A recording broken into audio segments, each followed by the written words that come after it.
But what does that security look like? Certainly, it's more than simply the absence of war. For Israel, a nation with history and challenges unlike any other, it means secure and being secure in its future as a Jewish state, but also a democratic state, also an economically thriving state. Security for Israel means freedom from pernicious attacks on its legitimacy from its neighbors or on the world stage.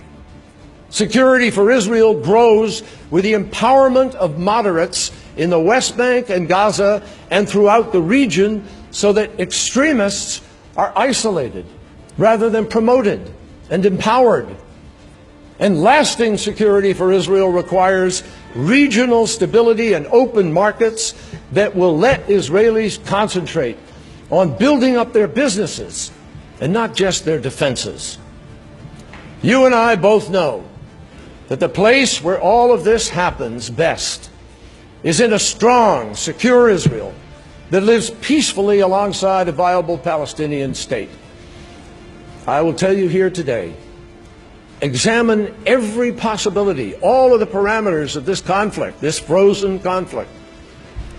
And I will tell you, a realistic, one-state solution simply does not exist for either side. My friends, I have been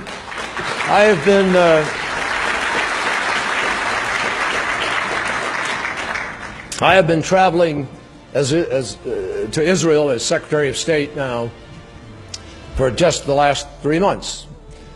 But I have been involved intimately in these challenges for the last 3 decades. And as you know, I come to this issue not as a stranger, but as a friend, as a proven friend, over 30 years or more. I've gotten to know every Israeli prime minister since Shamir, and many of the kings, princes, and presidents who have ruled in the Arab world over the last 30 years. You should also know that you're not going to be alone. The Arab League came here to Washington, and they've just shown that they are ready to take steps forward because they reaffirmed the Arab Peace Initiative, but they did so differently than ever before. They added that it will have land swaps for the first time.